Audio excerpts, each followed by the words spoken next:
The City of Cape Town's Disaster Risk Management spokesperson, Charlotte Powell, confirmed that completed assessments indicate that 83,184 people living in 21,546 dwellings across the Western Cape have been impacted during the last few days of severe stormy conditions.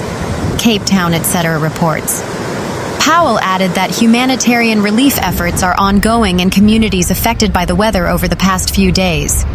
Several of our NGO partners have stepped forward to provide hot meals and blankets, including Ashraful Aid, Gift of the Givers, Islamic Relief, and Mustadafin, she said.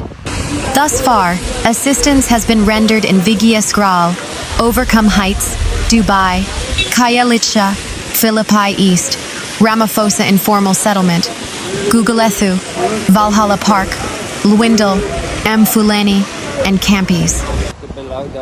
She also added that the South African Social Security Agency, SAPS, and the Department of Social Development have stepped in to offer assistance, while several fire stations continue to serve as donation drop-off points for community members to contribute. While the worst of the adverse conditions are behind us, the recovery efforts will continue for several days or more, concluded Powell.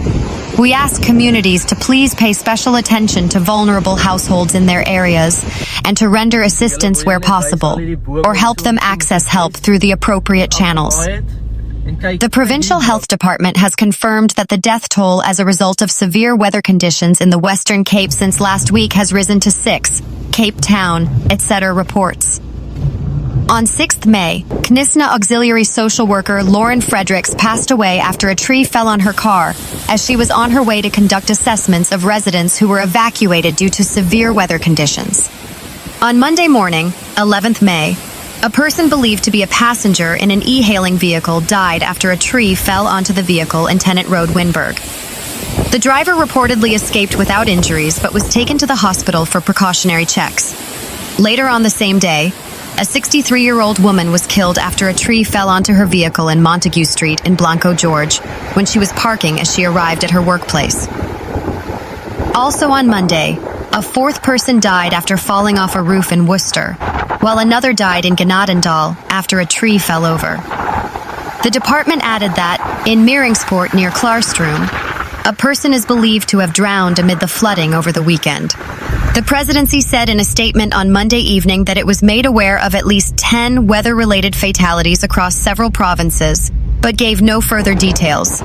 City of Cape Town Disaster Risk Management spokesperson Charlotte Powell also confirmed that flooding had been reported in at least 26 informal settlement areas across the metro, with nearly 6,000 people left vulnerable and nearly 2,000 homes flooded or destroyed.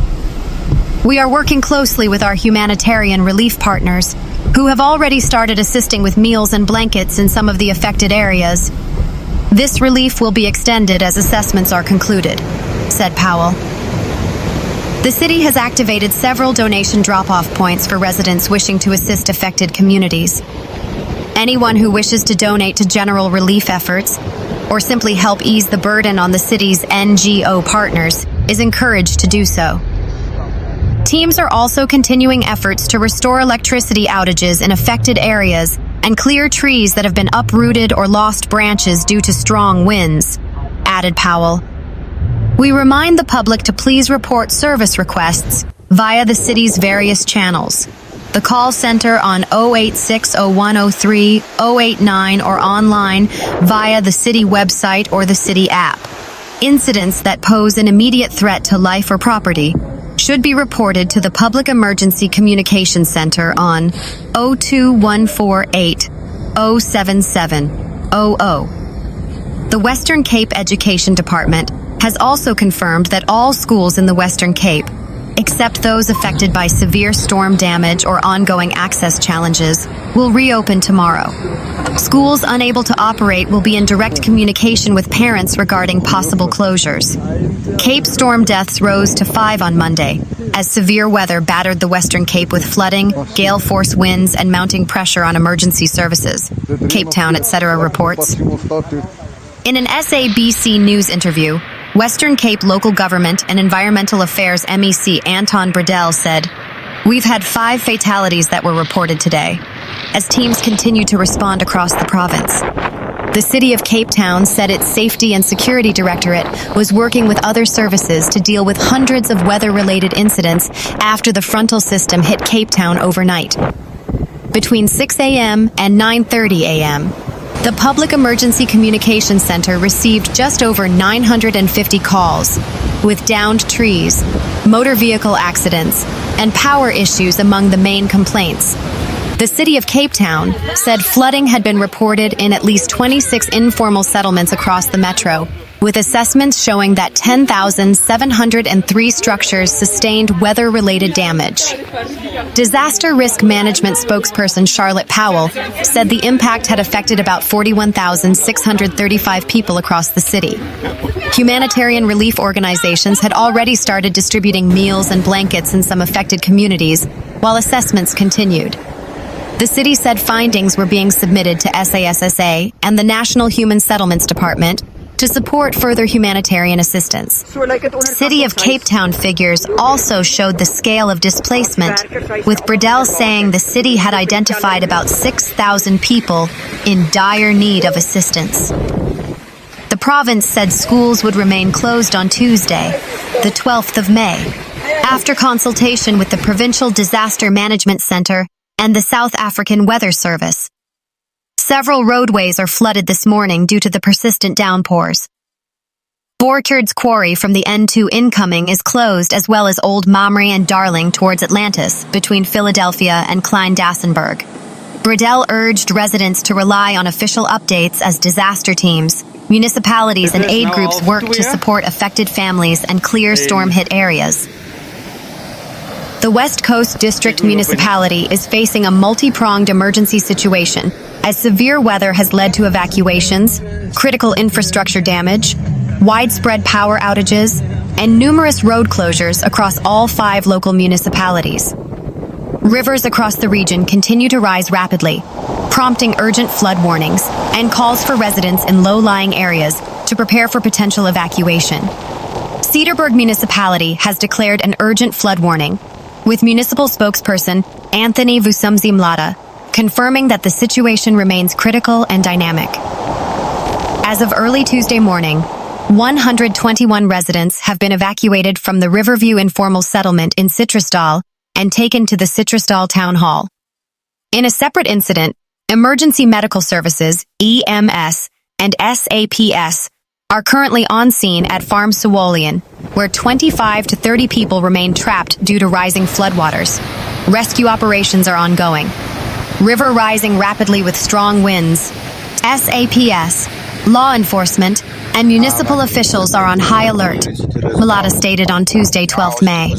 However, with river levels continuing to rise, authorities anticipate that more evacuations will be necessary. The town of Citrusdal has been effectively cut off from the N7 national route, severely limiting access to the area. Municipal officials are constantly monitoring the situation and keeping the District Operations Coordination Center, DOCC, informed of developments.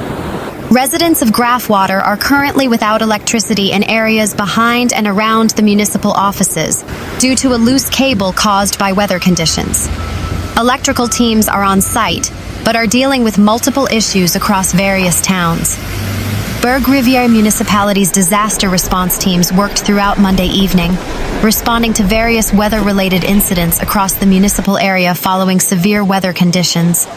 In Porterville, the roadway beneath the low-water bridge at the intersection of Park Street and Buitengracht Street has been flooded due to current weather conditions. As a safety precaution, municipal officials had to close the area to traffic. More critically, the low-water bridge at Vygieskraal in Gugulethu has been completely washed away due to heavy rainfall, cutting off access to the area. In Bochumlaan, municipal teams deployed sandbags to create a protective barrier wall to help mitigate potential flooding risks. Strong winds caused a section of the wall at Rhino Park to collapse, with municipal teams continuing to assess the situation. Teams are also monitoring the bridge at the entrance to Redelinghuis as a precautionary measure due to weather conditions. Several incidents of fallen trees have been reported across the area, while certain parts of Piketberg are experiencing electricity outages. Electrical teams are attending to the faults and working to restore the supply where possible.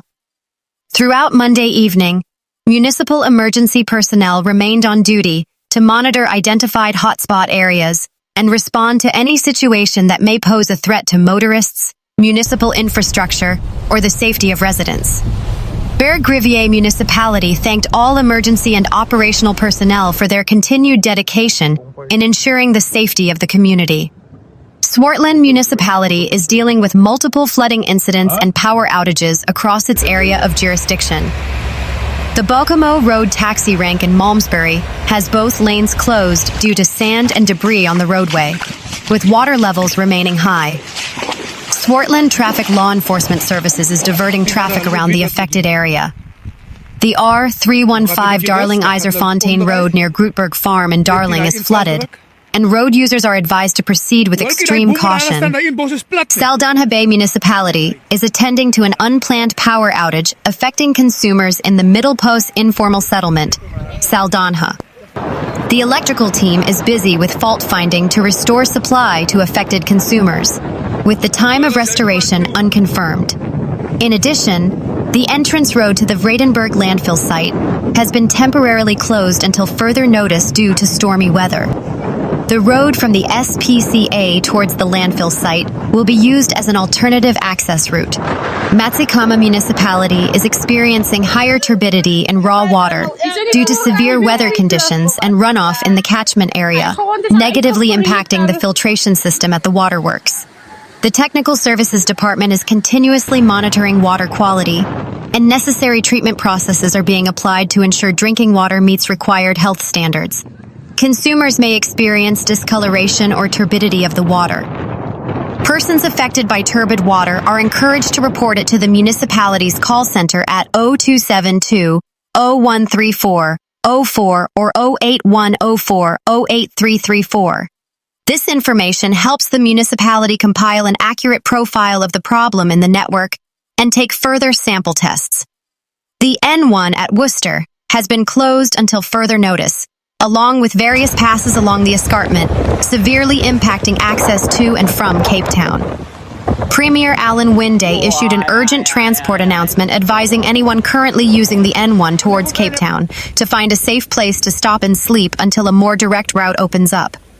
The Western Cape government warns that cellular signal may be limited in rural areas along these alternative routes, and drivers are urged to exercise extreme caution.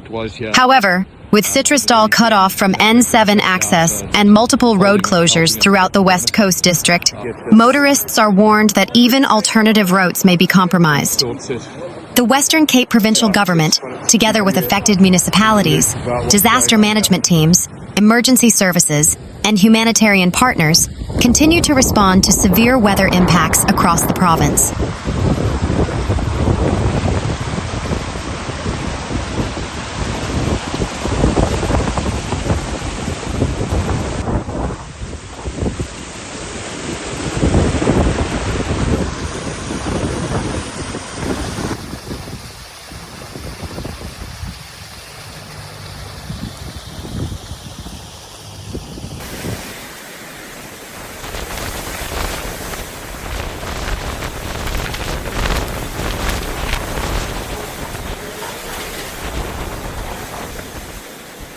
Fuck me.